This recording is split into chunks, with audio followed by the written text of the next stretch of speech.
What's up, you guys? I wanted to take a second to show you how we did this amazing geode using resin pigments, epoxy, glitter glass, and fire glass to make this awesome neutral tone geode. I love all the sparkle to it, the subtleties to it. It's amazing. So yeah, let's get started with the tutorial. So on this piece, we are using Stone Coat Countertops Art Coat to keep our whites as pure as possible for as long as possible. The first color I'm using is Base Cell White from Color Passion. The second one I'm using is Rezin Arte Milky Way or Shooting Star. The next one I'm using is Taupe Stone, also by Color Passion. It's actually been renamed now to Beige Stone. Taupe Stone's a little bit more gray. The next color I'm using is by Just Resin. It is called Sage. Beautiful color, very, I don't even know the word. It's dusky. Dusky is the word. And the last one that I mixed up down there in the little jar is Rezin Arte Oyster. All of these pigments mix into resin super easily, super quickly, and they're super, super smooth. I love working with them, and if you want to try some, come to my shop, artisttilldeath.com, and try some for yourself. So you can lay your colors down in any order that suits you. The technique I use, though, for my geodes is to peak and kind of scallop my edges so that they kind of point outwards instead of inwards. I hope that makes sense. I don't know if it does, but I hope so.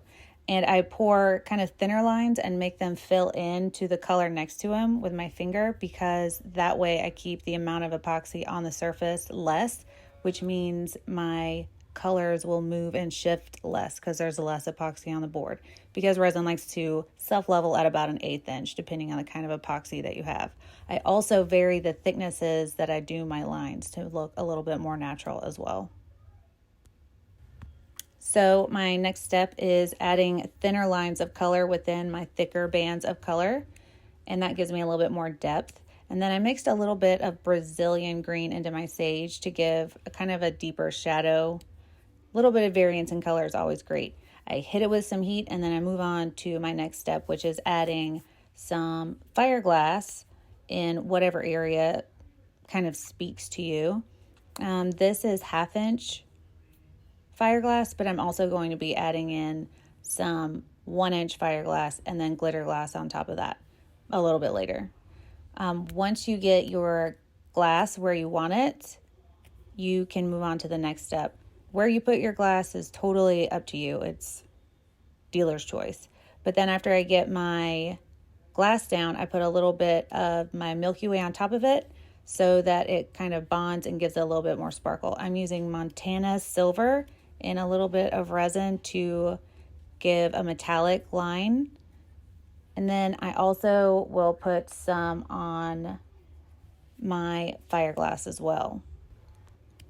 I am right now adding some glitter glass, which is amazing. It's called Zeus on our website, artisttilldeath.com. When I give you a close-up, you'll see that it's super sparkly, not abrasive. It's not like a glitter. It's actually fine shards of glass. So then the next thing is I'm going to manipulate the transitions between colors with a heat gun. I slowed the video down a little bit. It's not your screen. I just had to halt my speed so you can get a close-up of what it actually looks like. I'm using a heat gun. You can use a torch and then just blow it with an airbrush or a straw as well. And then I'm going to hit a little bit more heat, and I added one more band of silver. I felt like it needed a little bit more depth of color. Now I'm adding a few more bits of glass, the 1 inch pieces in just whatever random places I see fit.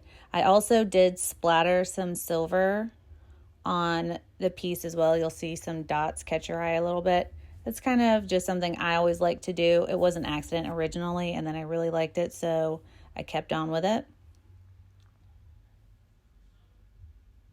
That sparkle you see is the glitter glass playing off of the fire glass. I super love it.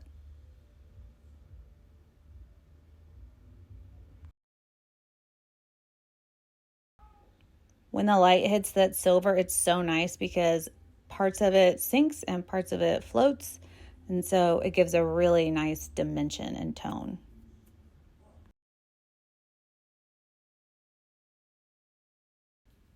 So the next step is to put the center in. I'm putting just some clear epoxy on the top edge so that it bonds with the back of this board. I just have to line it up, and the weight of the piece will ensure that it bonds together. Then I'm going to put some of the darker sage on the inside to give kind of depth, since all of the glitter glass and fire glass that I'm using are clear. You'll be able to see the tone through the piece. And now I'm filling in the edges and levels of the inside, the druzy, whatever you want to call it. I'm stuffing that full of the fire glass and glitter glass. Next, I am adding some shooting star or Milky Way mixed with resin over my newly added glass. I'm not trying to fill it. I just want to make it sticky so that when the resin cures, it bonds everything together. And then, of course, I have to top it off with some glitter glass because that's going to give it even extra bling. So this is what the piece finished at. What do you think? What would you change? What would you improve? I love it. It's going to be hanging in a beautiful home. Let me know what you think. Please subscribe, and all products can be found at artisttilldeath.com.